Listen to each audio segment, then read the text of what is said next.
में जिस तरीके से ये रुझान सामने आ रहे हैं, तो क्या बिहार की स्थिति क्या नजर आ रही है अभी मौजूदा समय में? जो आंकड़े अभी तक के आए हैं 87 BJP, 76 JDU, 36 RJD, LJP R 19, तो अभी इस सिनेरियो को जिस तरीके से ये रुझान है, तो क्या वहां पर क्या उत्साह है?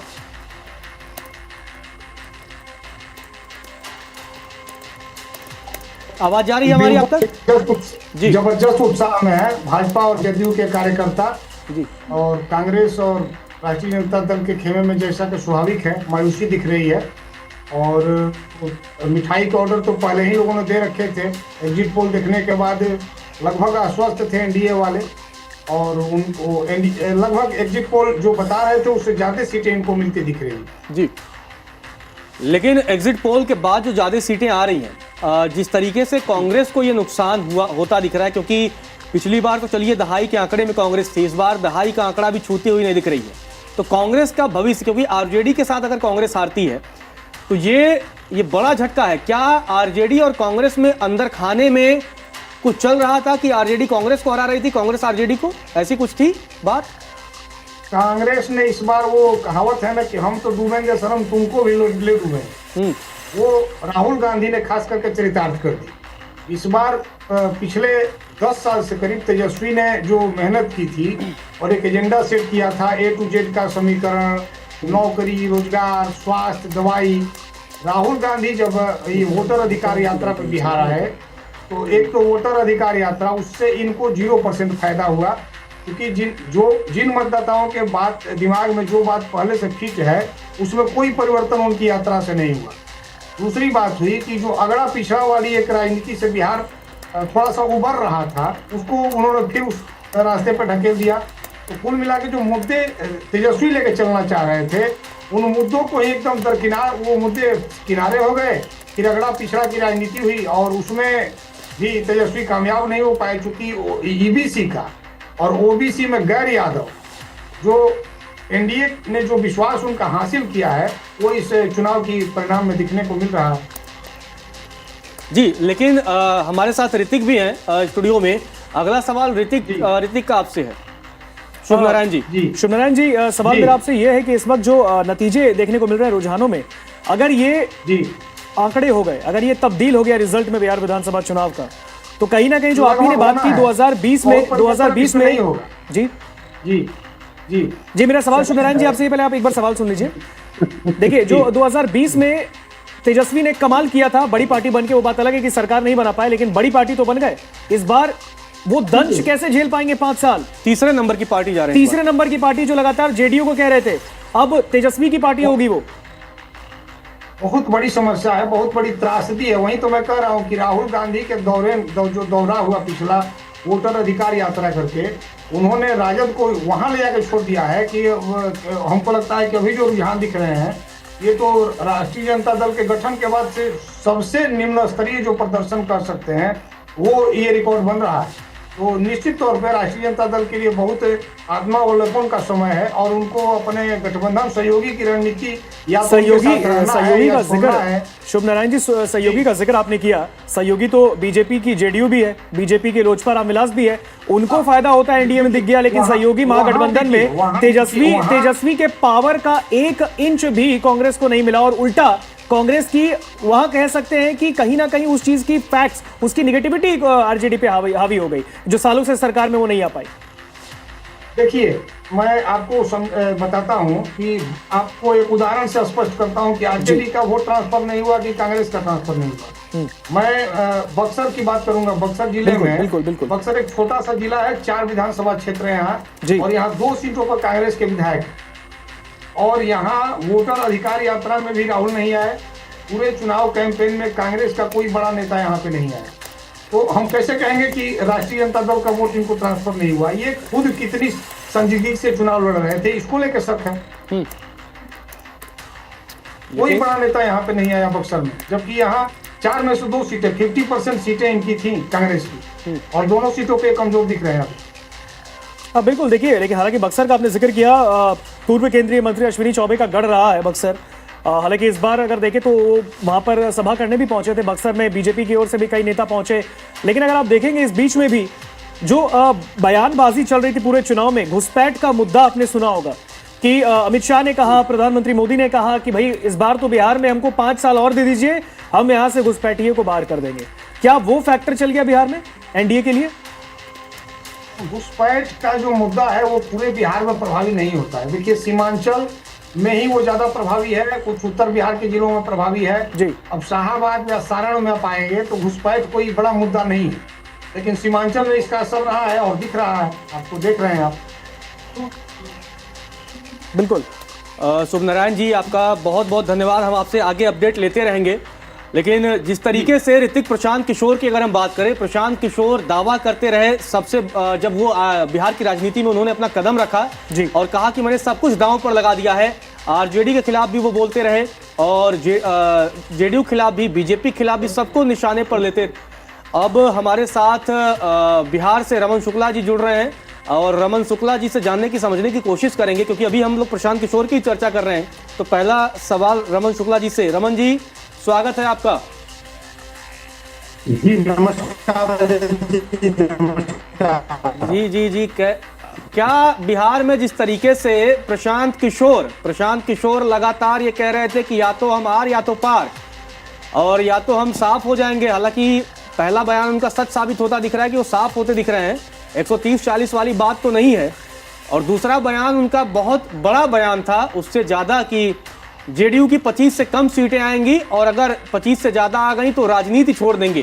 प्रशांत किशोर के लिए ये चुनावी नतीजे कितने अहम हैं और क्या अब उनका राजनीतिक भविष्य अंधेरे में है?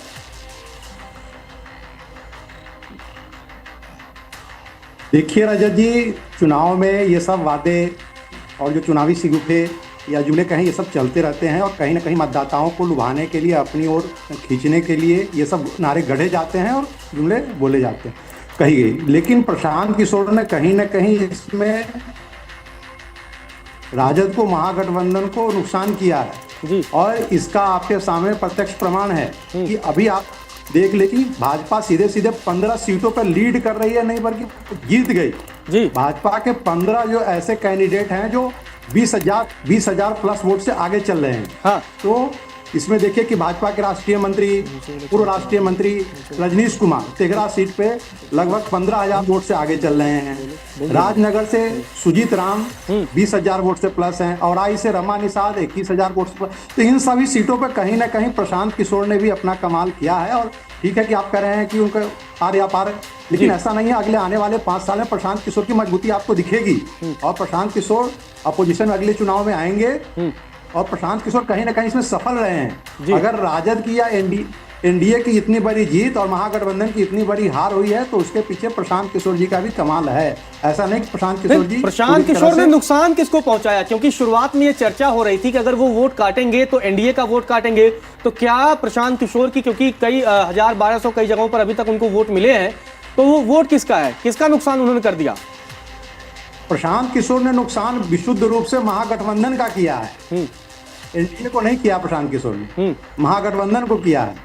और वो सारी सीटें ऐसे, जैसे मैं कहूं कि प्रशांत किशोर जी के जन सुराज में 15 ऐसे मजबूत लोग थे जी। उसमें फॉर्मर आईपीएस बिहार के DG R K. Mishra, former MLC Rambali Singh, former Bhajpa के संगठन महामंत्री, प्रदेश महामंत्री रहे सुधीर शर्मा, जैसे कई ऐसे लोग हैं जो मजबूती से लड़े और कहीं ना कहीं उन लोगों ने राजद को नुकसान पहुंचाया, महागठबंधन को नुकसान पहुंचाया है। लेकिन और इसी का परिणाम है कि आप देखें कि 20 सीट पर भाजपा लगभग जीत चुकी है। 20,000 प्लस 25,000 प्लस वोट से उसके कैंडिडेट आगे चल रहे हैं। तो ये इस स्पष्ट रूप से दिख रहा है। अगर आप देखें तो जन सुराज की वजह से पटना में कुम्हरार सीट पे जिस तरह से महागठबंधन के राजद के प्रत्याशी को नुकसान पहुंचाया केसी सिन्हा जी ने, जो नालंदा यूनिवर्सिटी, पटना यूनिवर्सिटी के फॉर्मर वीसी रहे हैं, प्रोफेसर रहे हैं, अपने जमाने में आज भी